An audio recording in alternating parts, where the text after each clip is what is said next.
funding in Arizona, school choice. Now, my key question is, should funding be taken away from public schools to fund private or charter schools of the parent's choice? Ultimately, my decision will be no, and this slideshow will take you through my reasoning. A little bit of background on this issue. As you all know, in 2008, there was a great financial crash called the Great Recession, and Arizona had to do something to balance their budget. So by 2009, Arizona's legislature cut $4.57 billion to education, the biggest cut in our state's history.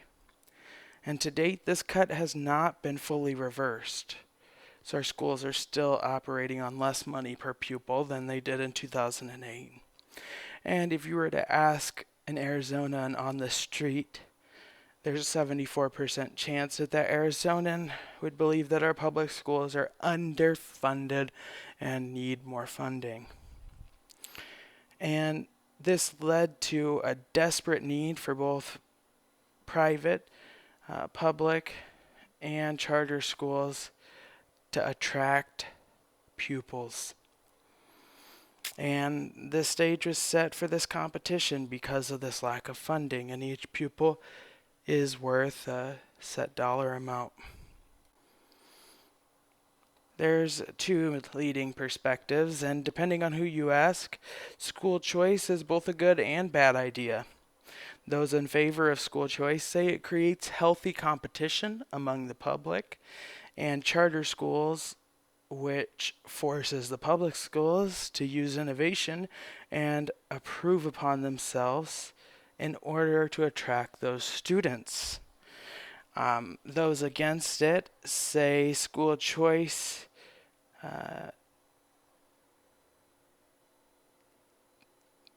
say that funding is taken away from public schools and the money is directed towards charter schools or private schools who do nothing more special or different than what the public schools are already doing. In essence, the public schools proponents argue that charter schools offer nothing different or special and are just leeching money away from the public school system. This is because they do not agree that it's creating competition, it's just creating more choice. More choice isn't always better than a single good choice.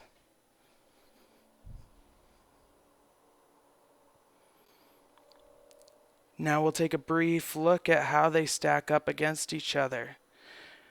And the first question is, what about special education?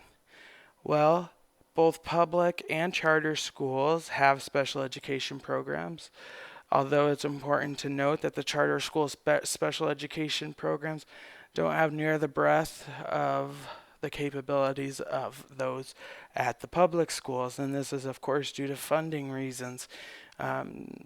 Public schools are allowed to enact bonds and property taxes from their community in order to increase funding, and charter schools do not get this money. And private schools, there is no special education, and in the off chance that one of their students does have special education, they can send them to a public school for those service providers, such as speech therapy and the like. Another question about special education, do they have mandatory classroom accommodations? In public schools, the answer is yes, as well as charter schools. In private schools, no, there is no classroom accommodations. Do teachers need to be certified? In public schools, yes, teachers must be certified by the state. In charter schools, no. Arizona does not require certification for charter school teachers. And private schools, it's up to each private school itself, and some require teacher certification, others don't. It varies from each private school.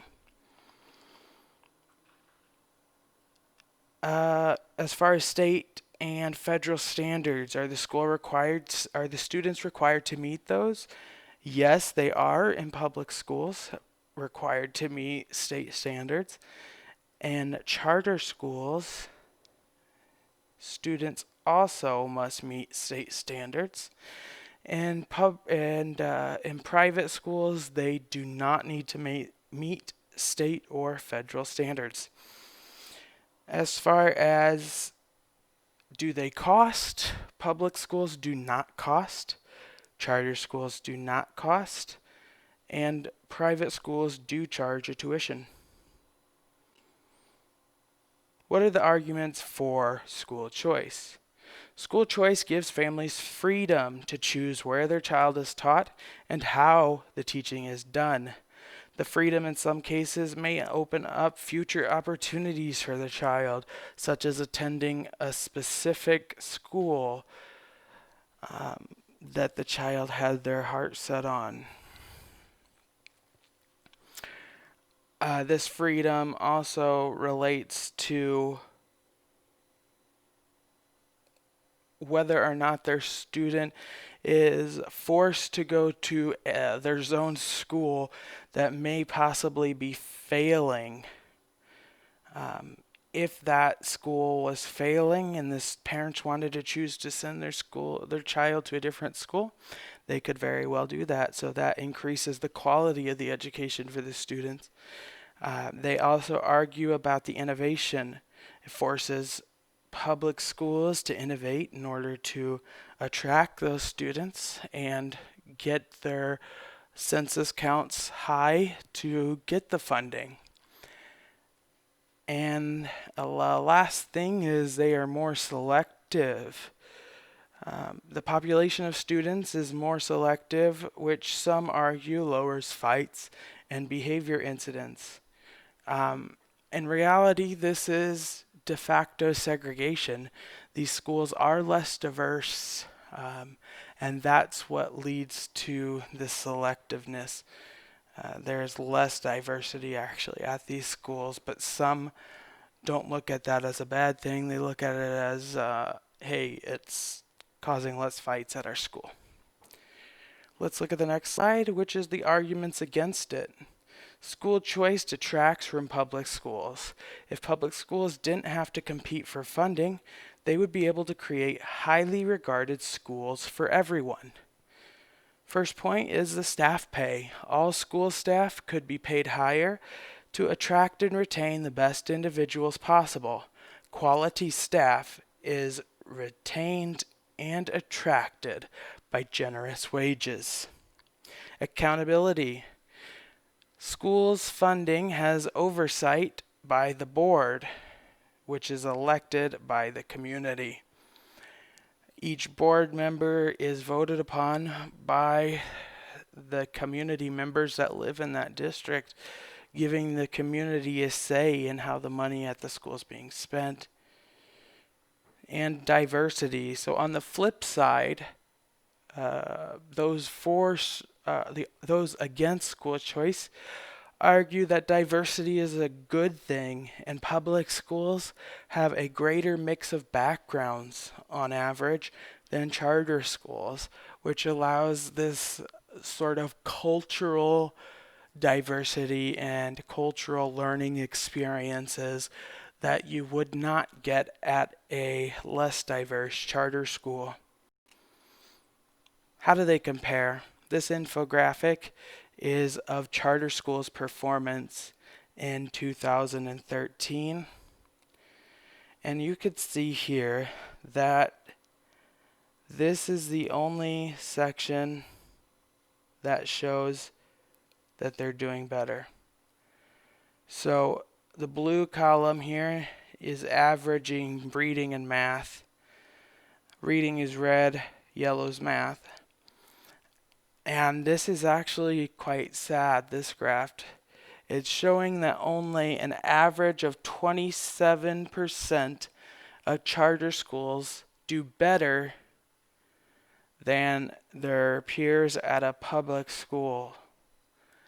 Now on the flip side, we can see that 48% are doing about the same. But the worrying thing is 25% are doing worse than their public school peers.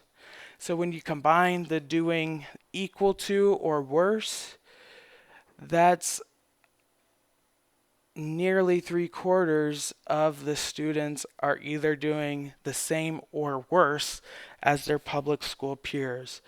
And I'm sorry to say that's a sad statistic, and it does not support this argument that charter schools are more innovative and better for their students.